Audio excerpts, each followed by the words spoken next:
شادی کے بعد شوہر کو کاروبار میں نقصان ہو گیا۔ اس کا سارا پیسہ ڈوب گیا۔ شوہر نے مجھے منحوس کہہ کر طلاق دے دی۔ میں روتی ہوئی چلی گئی۔ مجھ یتیم کا کوئی نہ تھا۔ میں ایک فیکٹری میں جاب کرنے لگی۔ وہاں مالک کو لاکھوں کا منافع ہونے لگا۔ وہ بولا جب سے تم آئی ہو میں نے 1 سے 5 فیکٹریاں بنائی ہیں۔ ایک دن آفس میں بلا کر مجھے نکاح کا پیغام دیا، لیکن اس کا چہرہ دیکھ کر کلیجہ منہ کو آ گیا۔ میں زمین پر بیٹھ کر رونے لگی کیونکہ وہ میرا سر درد سے پھٹ رہا تھا۔ یہ سوچ بھی نہیں سکتی تھی کہ ہلال میرے اوپر اتنا بڑا الزام لگا سکتے ہیں۔ چاہے ساری دنیا مجھے منحوس کہتی رہے، مجھے اس بات سے رتی برابر بھی فرق نہیں پڑتا تھا۔ لیکن میرا شوہر مجھے کہہ رہا تھا، جب سے تم میری زندگی میں آئی ہو میری جان عذاب کو پڑ گئی ہے۔ مجھے سمجھ نہیں آتی، غلطی میری ہے جو میں تمہیں اس گھر میں بیاہ کر لایا۔ تمہاری جو تم ہو منحوس۔ یہ وہ جملے تھے جو پچھلی رات سے میرے کان میں بری طرح سے بج رہے تھے۔ میں نے کتنی مرتبہ ان باتوں کو اپنے دماغ سے جھٹکنے کی کوشش کی، لیکن ایسا ممکن نہیں تھا۔ تھوڑی دیر بعد یہ باتیں مجھے دوبارہ یاد آ جاتیں۔ میں نے دوبارہ پھر بلال کو فون کیا۔ وہ رات بھر سے گھر واپس نہیں آیا، پتہ نہیں کہاں پر تھا۔ میری ساس بھی مجھے صبح سے کوس رہی تھی۔ میں کمرے سے باہر نکل کر دیکھا، پورے گھر کے کمرے بند تھے۔ بلال کو 3 دفعہ فون کیا۔ بالآخر اس نے فون اٹھایا اور چلا کر بولا، تمہیں شرم آنی چاہیے۔ مجھے دوبارہ فون کرتے ہوئے جو اگلا جملہ بولنے والی تھی اس بات پر کانپ کر رہ گئی۔ پوچھا، مجھے کیوں شرم آنی چاہیے بلال؟ میں نے کیا کیا ہے؟ میں نے تو آپ کو نقصان نہیں پہنچایا۔ میری بات کی نفی کرتے ہوئے بولا، تم بدبخت ہو، جب سے میری زندگی میں آئی ہو میرا سب کچھ اجڑ گیا ہے۔ نہ اولاد ہوئی، جو کاروبار تھا وہ بھی تباہ ہو کر رہ گیا۔ میں گھر آ کر تمہارا فیصلہ کرتا ہوں۔ یہ کہہ کر اس نے فون بند کر دیا۔ میں پھوٹ پھوٹ کر رو لگی۔ تبھی میری نگاہ دروازے پر پڑی۔ وہاں ساس کھڑی مجھے دیکھ رہی تھی۔ اس کی نگاہوں میں عجیب سا تھا۔ میں پریشان تھی اور وہ خوش۔ امی آپ میری بات سمجھیں پلیز۔ انہوں نے ہاتھ اٹھا کر مجھے خاموش کروا دیا اور کہا، چپ ہو جاؤ، مجھے ہر بات کا پتہ ہے، مجھے تمہاری کسی بھی وضاحت کی ضرورت نہیں۔ میں چپ کر گئی۔ تقریباً 1 گھنٹے بعد بلال گھر آئے، نشے میں بری طرح سے دھت۔ میں نے آج تک بلال کو نشہ کرتے نہیں دیکھا تھا، لیکن آج صاف لگ رہا تھا انہوں نے شراب پی ہے۔ ان سے تو ٹھیک سے کھڑا بھی نہیں ہوا جا رہا تھا۔ میرے لیے پہلے بہت مشکلات تھیں، لیکن اب اپنے شوہر کو اتنی بری حالت میں دیکھ کر میری ہمت ختم ہو گئی۔ مجھے سمجھ نہیں آیا میں کیا کروں۔ میں نے اپنی ساس کو جا کر بتانا چاہا تو وہ کندھے اچکار کر بولی، اس میں کیا ہے جو تم اتنا پریشان ہو رہی ہو؟ نہیں ہو مرتا، مرد نشے کرتے ہیں، عورتیں بھی تو وقت والی ہوتی ہیں، جس گھر میں جاتی ہیں وہاں بھاگ لگا دیتی ہیں، مگر تم بھی تو اتنی بدبخت ہو، ہمارے گھر کو اجاڑ کر رکھ دیا۔ کمینی، میری ماں کو میری شکایتیں لگاتی ہے، میں تیری جان لے لوں گا۔ میں نے تجھے سمجھایا تھا نا، وہ کہتے ہوئے ایک جھٹکے سے میری جانب اٹھے۔ دیکھتے ہی دیکھتے مجھے کھڑے پیر طلاق دے دی۔ اس کے منہ پر ہاتھ رکھنا چاہتی تھی، لیکن جیسے ہی آگے بڑھی تو بلال نے ایک زوردار تھپڑ میرے منہ پر لگا دیا۔ دفع ہو جاؤ میرے گھر سے، تمہاری یہاں کوئی اوقات اور جگہ نہیں۔ تو نے مجھے اجاڑ دیا۔ اگر میں نے تجھے یہاں پر اپنے گھر میں رکھا تو پھر میں خود موت کے منہ میں اتر جاؤں گا۔ نہیں نہیں، مجھے اپنی زندگی بہت پیاری ہے۔ ساتھ ہی وہ مجھے طرح طرح کی گالیاں بھی نکال رہا تھا۔ میں ہکا بکا کھڑی تھی جب میری ساس چلا کر بولی، اب یہاں پر کھڑی کیا کر رہی ہو؟ نکل جاؤ یہاں سے،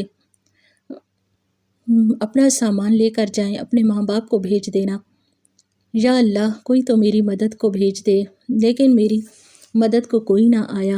میں نے جو دوپٹہ لیا ہوا تھا اپنے ارد گرد لپیٹ کر باہر نکل آئی۔ میرا پورا جسم بری طرح کانپ رہا تھا۔ مجھے سمجھ نہیں آ رہا تھا میں کیا کروں۔ ایک رکشہ آ رہا تھا، خود ہی میرے سامنے آ کر رک گیا۔ بولا، باجی کہیں جانا ہے؟ میں چپ کر کے رکشے میں بیٹھ گئی۔ 2-3 منٹ تک تو وہ رکشہ چلاتا رہا، پھر نرمی سے بولا، باجی کہاں جانا ہے؟ طبیعت تو ٹھیک ہے آپ کی؟ میں نے اسے غور سے دیکھا۔ مجھے سمجھ نہیں آ رہا تھا وہ شخص کون ہے، یا میں رکشے میں بیٹھی کیا کر رہی ہوں، پھر میں کہاں جا رہی ہوں۔ میں اسے گھور گھور کر دیکھتی رہی۔ آگے جا کے اس نے رکشہ روکتے ہوئے کہا، باجی طبیعت آپ کی ٹھیک ہے نا؟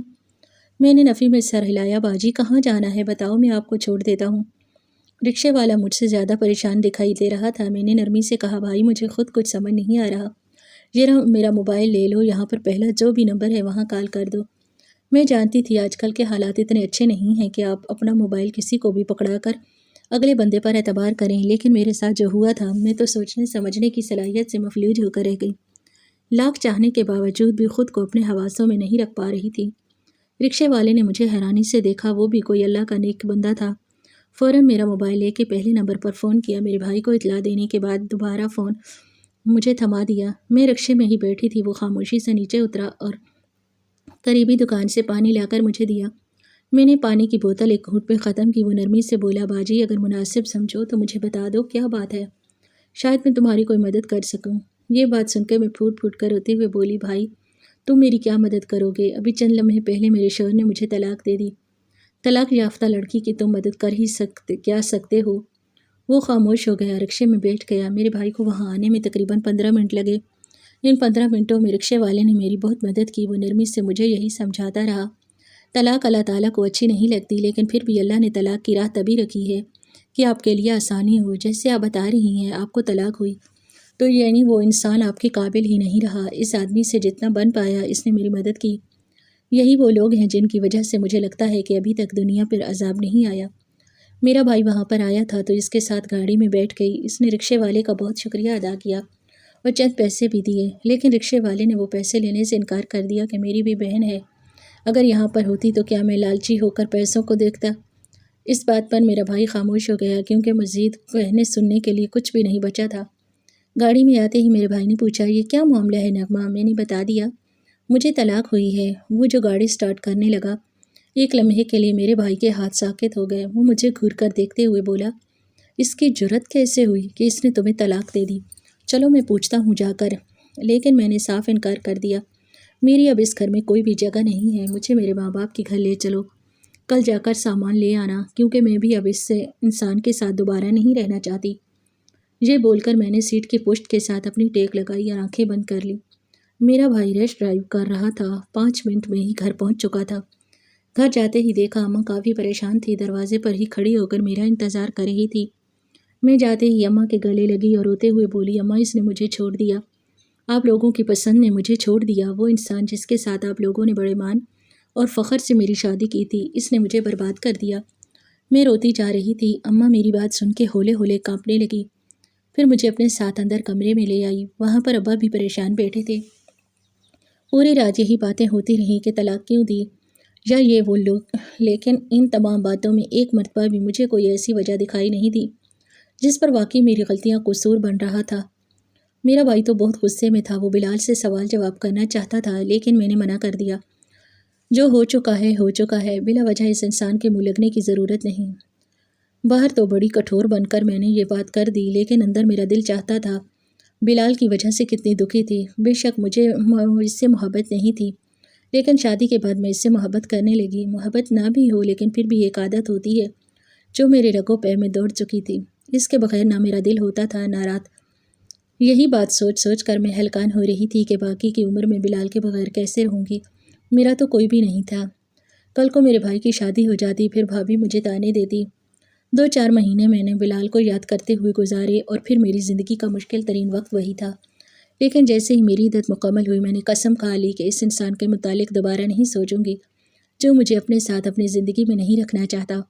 اس انسان کے لیے میری کوئی اوقات باقی نہیں۔ سوچنا تو دور کی بات، میں اپنے ذہن میں بھی اس کے متعلق کوئی بات نہیں لاؤں گی۔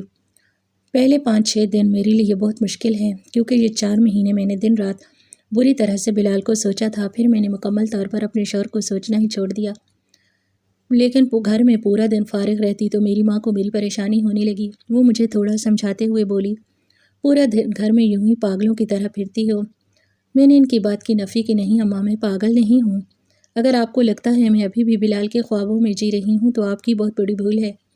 اماں نے نرمی سے ماتھا چوما اور کہا، بیٹی میں جانتی ہوں تم بلال سے باہر نکل آئی ہو، لیکن یوں فارغ رہو گی تو پریشانی ہوگی، تم کہیں پر نوکری شروع کر لو۔ میں نے چونک کر اماں کو دیکھا اور تب مجھے احساس ہوا کہ میں کتنا کچھ چھوڑ چکی ہوں۔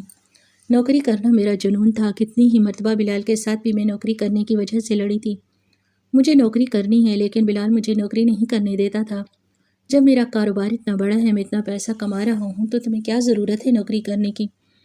یہ وہ 2-3 دفعہ ہماری کافی بڑی لڑائی ہوئی۔ پھر میرے والدین نے مجھے سمجھایا کہ جب تم نے اپنا گھر بنانا ہی ہے تو کیوں اپنے شوہر کی بات نہیں مان لیتی۔ یہ بات میں نے مان لی تھی، لیکن اب جب بلال نے مجھے چھوڑ دیا، اماں مجھے نوکری کی بات کر رہی تھی اور مجھے یہ بات بڑی عجیب لگی۔ میں نے پوچھا، اماں میں واقعی نوکری کر لوں؟ تو انہوں نے نرمی سے سر ہلا کر کہا، ہاں میری بیٹی، میں جانتی ہوں تمہارا کتنا بڑا خواب تھا کہ تم نوکری کرو۔ میں ایک دم خوش ہو گئی کیونکہ میں نے فیشن ڈیزائننگ کی ہوئی تھی، مجھے کپڑے بنانے کا بہت شوق تھا۔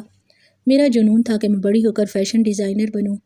پڑھائی تو کر لی، لیکن جب نوکری کرنے کی باری آئی تو بلال کا اچھا رشتہ دیکھ کر میرے والدین نے فوراً ہی میری شادی کر دی۔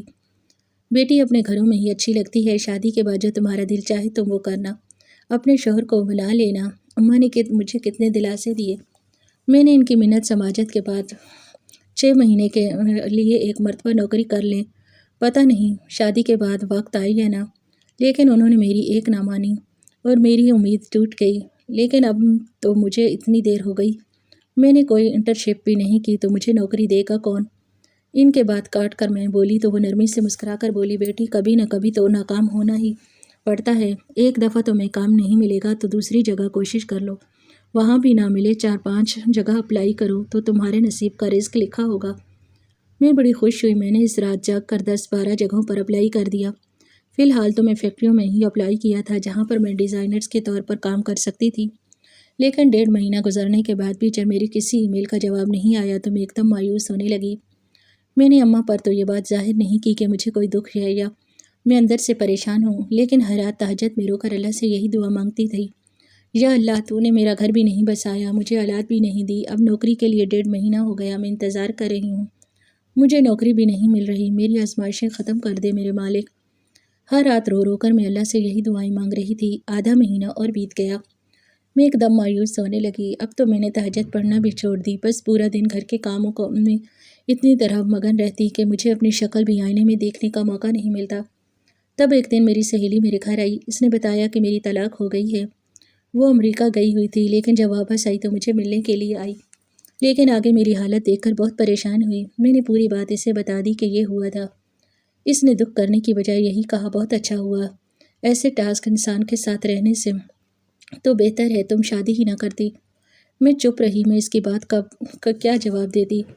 وہ اپنے گھر میں بہت خوش تھی، اس کی بھی شادی ہو چکی تھی اور اس کا میاں بہت خیال رکھنے والا تھا، لیکن میں نے فوراً اپنے اوپر حاوی نہیں ہونے دی اپنی تکلیف، اور شیطان کو لا حول ولا قوت پڑھ کر بھگا دیا، کیونکہ وہ میرے اندر جلن کا عنصر لا رہا تھا۔ اچھا تو تم کام کاج کیوں نہیں کر لیتی؟ یہ باتیں دبا کر بڑی میری سہیلی نے کہا تو میں نے کہا بہت جگہ اپلائی کیا لیکن نوکری کوئی دے نہیں رہا۔ وہ چپ کر گئی، پھر ہم لوگوں نے تھوڑی بہت اور باتیں کی، ویسے بھی اب ماحول نہیں بن پا رہا تھا، اگر ہم شادی سے پہلے ملے ہوتے تو ہنس ہنس کر ہمارا بلا حال ہوتا، لیکن اب حالات کچھ اور تھے اور ہم دونوں کی شخصیت بدل چکی تھی، ایک سنجیدگی تھی جو ہمارے وجود کا احاطہ کیے ہوئے تھی۔ تھوڑی دیر بعد وہ اٹھ کر چلی گئی، اسے اپنے گھر میں کوئی ایمرجنسی تھی۔ میں ایک مرتبہ پھر دوبارہ اداس ہو گئی، کیونکہ ان دنوں میرا گھر سے باہر نکلنا بھی ختم ہو چکا تھا، رشتہ دار بھی ہمارے گھر میں آتے تو میں چپ کر کے کمرے میں آ کر بیٹھ جاتی، کیونکہ میں نہیں چاہتی تھی کہ کوئی میری ذات پر بات کرے۔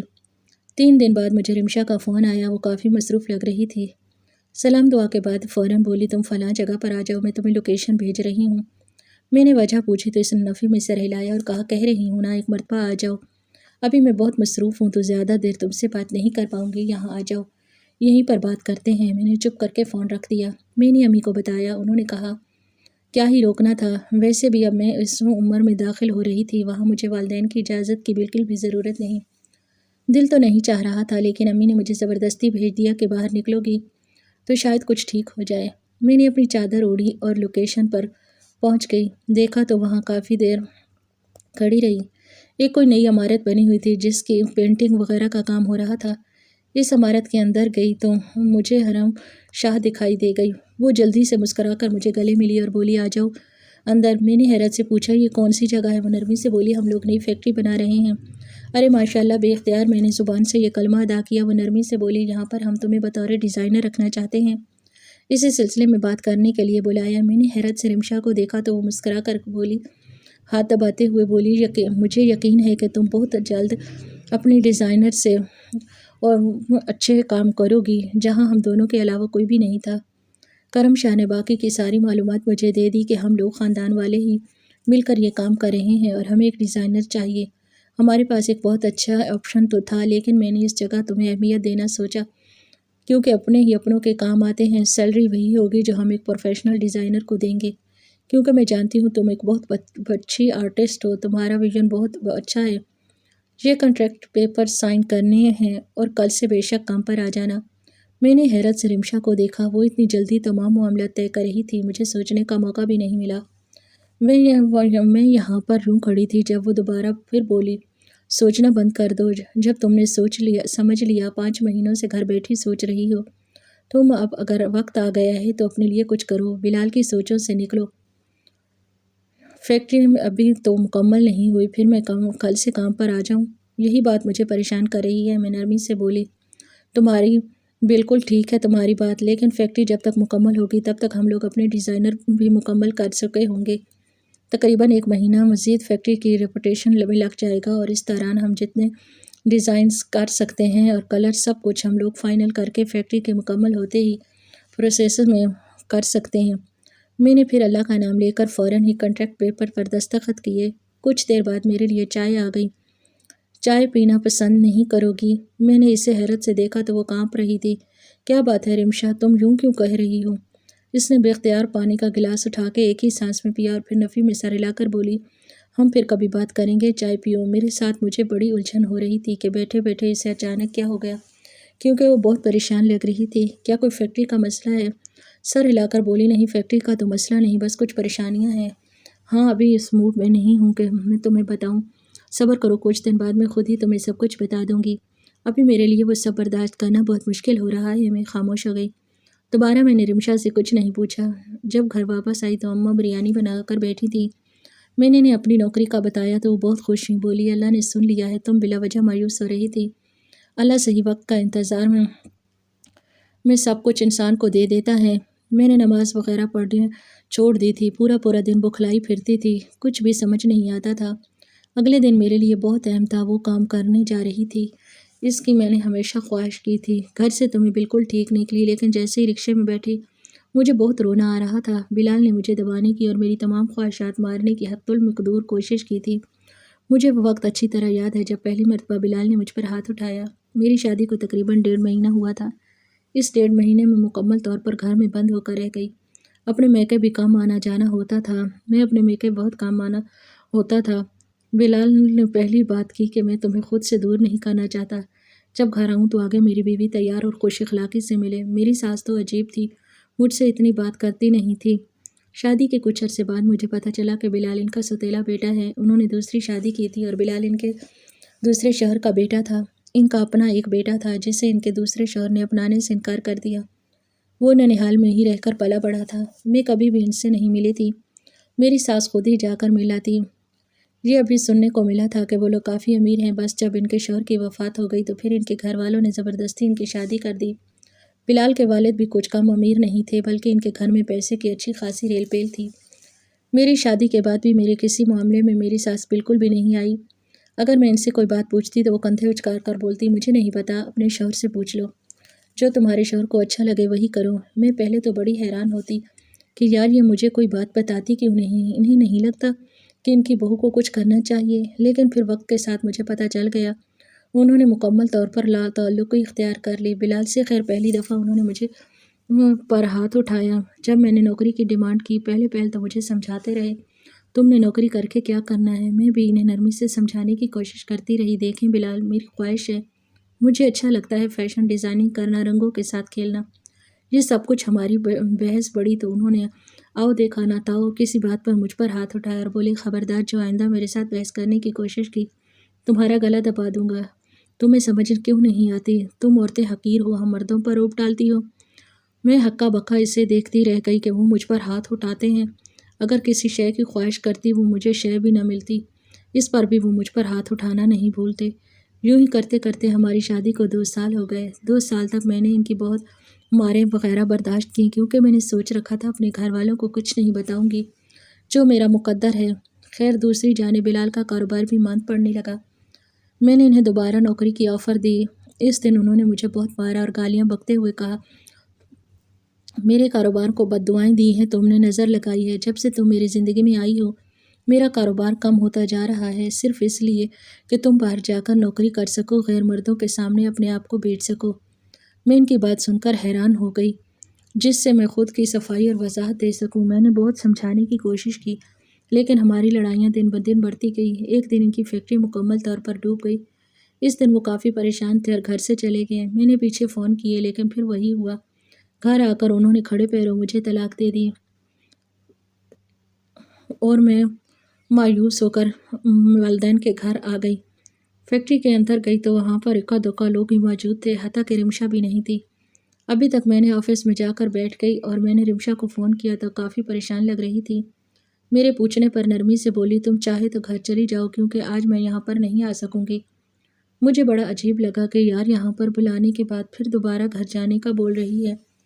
میں نے اس کی بات کا انکار کرتے ہوئے کہا، نہیں تم مجھے بتا دو جو بھی ریکوائرمنٹس ہیں تم لوگوں نے اپنے ڈیزائن میں رکھنی ہیں، ان کے مطابق میں بھی 1-2 آرٹیکل تیار کرنے کی کوشش کرتی ہوں۔ اس نے مجھے ایک پوری فائل بھیج دی جس میں اس کی پوری ڈیٹیلز وغیرہ موجود تھیں۔ ان کے مطابق میں کام کرنے لگی۔ کام کرتے کرتے یوں ہی وقت دیکھا تو میری حیرت کی انتہا نہ رہی۔ شام کے 5 بج رہے تھے۔ اتنے گھنٹے بغیر رکے میں مسلسل کام کر رہی تھی۔ مجھے پچھتاوا بھی ہوا لیکن اندر اندر بہت مطمئن بھی تھی کیونکہ یہ میرا شوق تھا۔ اپنے شوق کا کام کرتے ہوئے مجھے وقت کا احساس ہی نہیں ہوا۔ مجھے بھوک پیاس بھی نہیں لگی۔ میں نے مسکراتے ہوئے اپنا سامان سمیٹا اور باہر نکل آئی۔ اندر ہی اندر میں عجیب و غریب کشمکش میں تھی، مجھے یہاں پر کام کرنا بھی چاہیے یا نہیں، کیونکہ وہاں کام کرنے والی صرف میں تھی۔ اگلے دن پھر آئی لیکن رمشا وہاں پر نہیں تھی۔ میں نے فون کیا، وہی بات تھی، تم چلی جاؤ ہم پھر کام کر لیں گے۔ 3-4 دن تو یہی ہوتا رہا۔ میں نے ایک دن فیصلہ کیا کہ مجھے جا کے رمشا سے پوچھنا چاہیے کیا بات ہے، وہ کیوں اتنی پریشان ہے۔ یہ سوچ کر کام کرنے کے بعد میں سیدھا اس کے گھر آئی تو دیکھا وہ باہر لان میں بیٹھی ہوئی تھی، کافی پریشانی سے خلا میں گھو رہی تھی۔ میں نے نرمی سے جا کر اسے گلے لگایا۔ وہ میرے گلے لگ کر پھوٹ پھوٹ کر روتے ہوئے بولی، شاید اللہ کو مجھ پر رحم آ ہی گیا ہے جو انہوں نے تمہیں بھیج دیا۔ میں وہاں بیٹھ کر بولی، کیا بات ہے رمشا، تم بہت پریشان ہو، تم سے بات کرتی ہوں تو پریشانی اپنے اندر تک مجھے محسوس ہوتی ہے۔ وہ پہلے تو ہچکچاتی رہی، اس سے بولا نہیں جا رہا تھا۔ میں نے نرمی سے اپنے ہاتھ میں لیا اس کا ہاتھ اور کہا، بتاؤ، اپنی خیر خواہی سمجھو مجھے، تم نے مجھ پر احسان کیا ہے، باتوں کو تمہارے خلاف استعمال کروں گی۔ وہ نفی میں سر ہلا کر بولی، ایسی بات نہیں ہے، جو بات کرنا چاہ رہی ہوں مجھے کرتے ہوئے شرم آ رہی ہے۔ میں نے پوچھا، بتاؤ کیا ہے۔ وہ روتے ہوئے بولی کہ جب میں تمہیں تمہارے گھر ملنے آئی تھی تم نے طلاق کے بعد اپنے شوہر کی اور اپنی تمام باتیں مجھے بتائیں کہ کیسے تم لوگوں کے جھگڑے اور لڑائیاں ہوتی رہیں۔ میں نے ہاں میں سر ہلایا کیونکہ مجھے اچھی طرح یاد تھی۔ اس کے بعد کاٹتے ہوئے میں نے کہا، تو بتایا تھا تم بہت خوش ہو، مجھے اچھی طرح یاد ہے۔ وہ نفی میں سر ہلا کر بولی، یہی تو بات ہے، میں نے جھوٹ بولا تھا تم سے، لیکن میں خوش نہیں ہوں، میں بالکل بھی خوش نہیں ہوں، مجھے سمجھ نہیں آتا میں کیا کروں۔ اتنی دیر ہو گئی ہے میں اپنے گھر بیٹھی ہوں لیکن میرے شوہر کو میری پرواہ ہی نہیں، اس نے وہاں پر دوسری شادی کر لی ہے۔ رمشا کا رونا اور اس کے بعد وہ اس کی بات سن کر میں سن ہو گئی، میرے پیروں تلے سے جیسے زمین نکل گئی ہو۔ اس نے مجھ سے جھوٹ کیوں بولا؟ یہ بات اس سے پوچھتی تو وہ سوچتے ہوئے بولی، ویسے ہی کہ تم یہ نہ سمجھو کہ امیر لوگ پریشان ہی رہتے ہیں یا ہماری پریشانی ابھی تم لوگوں کی طرح ہوتی ہیں۔ پتہ نہیں کیا تھا میرے دل میں، کوئی شیطان تھا یا کیا، لیکن میں تم سے جھوٹ بول بیٹھی کہ میں خوش نہیں ہوں، حالانکہ تب بھی میں لڑ کر ہی یہاں پر آئی تھی۔ ہمارا کوئی دن بھی خوشی سے نہیں گزرا۔ کوئی بھی بات بنانے سے پہلے میرا شوہر دوسری لڑکیوں میں دلچسپی رکھتا ہے۔ میں نے اس کا دکھ محسوس کیا کیونکہ کوئی عورت نہیں چاہتی تھی کہ اس کی خراب گھریلو زندگی کا کسی کو پتہ چلے۔ میں نے اسے اپنے ساتھ گلے لگایا اور کہا، ایک بات بتاؤ، جب میری شادی ختم نہیں ہوئی تھی تو میں نے بھی کسی کو اپنے گھر کے حالات نہیں بتائے۔ میری ماں، میرا بھائی تک نہیں جانتے تھے کہ میں اس انسان کے ہاتھوں ٹارچر ہو رہی ہوں یا مجھ پر ہاتھ اٹھایا جا رہا ہے۔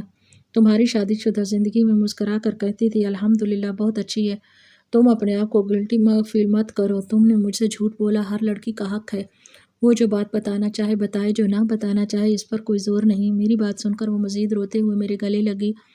میرے پاس کوئی اور نہیں، میں اپنے شوہر کو چھوڑنا نہیں چاہتی کیونکہ زیادتی ہونا تو میں نے اسے بہت پسند کرتی ہوں، اگر چھوڑ دوں گی تو سب خاندان والے باتیں کریں گے۔ میں نے سمجھایا، تم خاندان والوں کی باتوں سے پریشان ہونا بند کر دو۔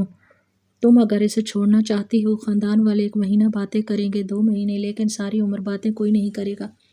جب پہلے تم نے پسند کی، شادی کرتے وقت لوگوں کی باتوں کا خیال نہیں رکھا تو اب کیوں ان کی باتوں کا خیال رکھ رہی ہو؟ کافی دیر بیٹھی یہی سب باتیں سمجھاتی رہی۔ میری باتیں سننے کے بعد وہ کافی حد تک پرسکون ہوئی اور بولی، تم خدا کی ایک نعمت بن کر میرے پاس آئی ہو، جانتی ہو مجھے اس وقت ان سب باتوں کی بہت ضرورت تھی، تم نے میرے لیے بہت کچھ کیا۔ خیر باتیں کرنے کے بعد جب میں اٹھنے لگی تو وہ میرا شکریہ ادا کرتے ہوئے بولی، اگر آج تم نہیں آتی تو شاید میں خودکشی کر لیتی۔ میں نے اسے تسلی دی، ایسی کوئی ضرورت نہیں ہے۔ 3-4 دن بعد مجھے اس کا فون آیا، میں نے طلاق لے لی ہے، گھر میں بھی سب کو پتہ چل گیا ہے۔ میری مخالفت کرنے کی بجائے وہ لوگ میرا بہت ساتھ دے رہے ہیں۔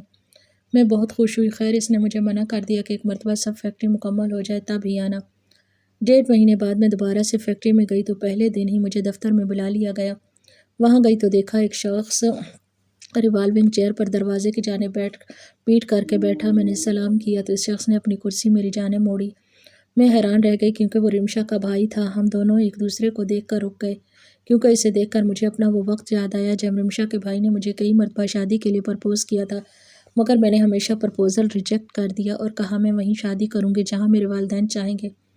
وہ اپنی جگہ سے اٹھ کر بولا۔ میں کرسی پر جا کر عین سامنے بیٹھ گئی۔ آپ نے جو بھی ڈیزائن بنائے ہیں ہم لوگوں نے کل ہی لانچ کر دیے تھے اور ڈیزائن لانچ کرتے ہی ایک دن میں ہم لوگ 5 لاکھ کی ارننگ تک پہنچ چکے ہیں۔ اتنے زیادہ آرڈر آ رہے ہیں، ہم ایک لمحے کے لیے تو کافی گھبرا گئے تھے۔ میں نے مسکرا کر کہا سر آپ کی قسمت ہے، اور نرمی سے بولا قسمت تو ہم بھی آپ کو اپنانا چاہتے تھے مگر آپ نے انکار کر دیا۔ خیر رمشا بتا رہی تھی کہ آپ نے طلاق لے لی ہے۔ میں نے سختی سے کہہ دیا میں کسی بھی اپنی پرسنل بات کو یہاں ڈسکس نہیں کرنا چاہتی۔ اس نے کندھے اچکائے اور میں کمرے سے باہر آ گئی۔ مجھے غصہ تھا لیکن اندر ہی اندر عجیب طرح کی کیفیت تھی جس سے میں کوئی بھی نام نہیں دے پا رہی تھی۔ شاید پچھتاوا تھا، پہلے ہی امن کی آفر کو ایکسیپٹ کر لیتی اور اسے شادی کر لیتی، مگر اب کیا ہو سکتا تھا۔ خیر کافی دن گزر گئے، ہمارے تو دن رات کا فرق ہی ختم ہو گیا۔ رات کو بھی اتنی ہی ورننگ ہو رہی تھی جتنی دن میں، کیونکہ ان کا پورا کاروبار آن لائن تھا اور میرے بنائے گئے ڈیزائن پورے ملک میں تو کیا پوری دنیا میں پسند کیے جا رہے تھے۔ تقریباً 2 مہینے ہو چکے تھے۔ رمشا طلاق لے کر گھر میں عدت پر تھی اور میں وہیں پر دفتر میں بیٹھی امن کے ساتھ ایک ڈیزائن پر بات کر رہی تھی۔ تبھی وہ نرمی سے بولا ہم نے پہلے بھی ایک فیکٹری لگائی تھی لیکن اس میں ہمیں بہت شدید گھاٹا ہوا، لیکن اب جتنی رفتاری کے ساتھ ہم لوگ یہاں پر ترقی کر رہے ہیں مجھے لگتا ہے وہاں پر جتنا بھی گھاٹا ہے وہ جلد ریکور ہو جائے گا۔ میں مسکرا دی، کمرے سے جانے لگی، دوبارہ بولا اب تک شادی کیوں نہیں کی؟ واقعی تمہیں پسند کرتا ہوں۔ جب تمہاری شادی ہو گئی تو تمہارے جیسی ڈھونڈنے کی بہت کوشش کی مگر مجھے نہیں ملی۔ بتاؤ کیا دوبارہ مجھ سے شادی کرو گی؟ میں اس کی بات کا جواب دینے ہی لگی تھی کہ مجھے اپنی ساس کا فون آنے لگا۔ پھر آپ موبائل اس کی ٹیبل پر پڑا تھا، ساس کے نمبر پر ان کی تصویر بھی لگی ہوئی۔ میں نے فون کاٹ دیا کیونکہ ابھی میں اس سے بات کر رہی تھی۔ جیسے ہی فون کاٹ کے میں نے امن کی جانب دیکھا، وہ سنجیدگی سے مجھے دیکھتے ہوئے بولی کس کا فون تھا؟ میں نے کندھے اچکا کر کہا میری ساس کا۔ وہ ایک دم اپنی جگہ سے کھڑا ہوا اور کافی پریشان نظر آنے لگا۔ میں نے پوچھا کیا بات ہے؟ تو پہلے تو وہ خاموش رہا لیکن پھر پوچھنے پر بولا تمہاری ساس میری بھی ماں ہے۔ کیا مطلب؟ میں تو حیرت کی انتہا پر تھی۔ پھر اس نے بتایا کہ میں ان کا وہی سوتیلا بیٹا ہوں جس کے ان دوسرے شوہر نے قبول نہیں کیا۔ وہ بات تو بالکل ٹھیک کر رہا تھا لیکن مجھے یقین نہیں آ رہا تھا۔ تب وہ بولا رمشا کون ہے؟ وہ میری کزن ہے لیکن انہوں نے کبھی بھی مجھے میں اور خود میں فرق نہیں کیا۔ تمہاری ساری عمر ہاسٹل میں گزری تھی، میرے ننھیال والے میرے خاندان میں خاموشی سے رہا، ابھی شادی کے لیے مان جاؤ گی؟ مجھے سمجھ نہیں آ رہا تھا میں کیا کروں۔ میرے کچھ بولنے سے پہلے ہی وہ نرمی سے بولا میں وعدہ کرتا ہوں کسی کو بھی نہیں پتہ چلنے دوں گا کہ تم میری بیوی ہو، حتیٰ کہ اپنی ماں کو بھی نہیں۔ میں نے نفی میں سر ہلایا، آنٹی کو پتہ ہی نہ چلے آپ کی وائف ہوں۔ تو وہ مسکرا کر بولا یعنی تم مان گئی ہو؟ میں نے نرمی سے مسکرا کر بولا اس کا مطلب یہ تو نہیں کہ دوسرا انسان مجھے کیسے پا سکتا ہے، تو میرے گھر رشتہ لے کر آ جانا کیونکہ تم وہ شخص ہو جس نے مجھے میری ذات کا مان دیا۔ جانتے ہو میری طلاق کیوں ہوئی تھی؟ کیونکہ اپنے پہلے شوہر کو میں بدبخت لگتی تھی جس کے آنے سے کاروبار تباہ ہو گیا۔ تمہیں میں خود خوش بخت لگتی ہوں کہ جس کے آنے سے تمہارا کاروبار چل نکلا، تو میرا فیصلہ تمہارے حق میں ہوگا۔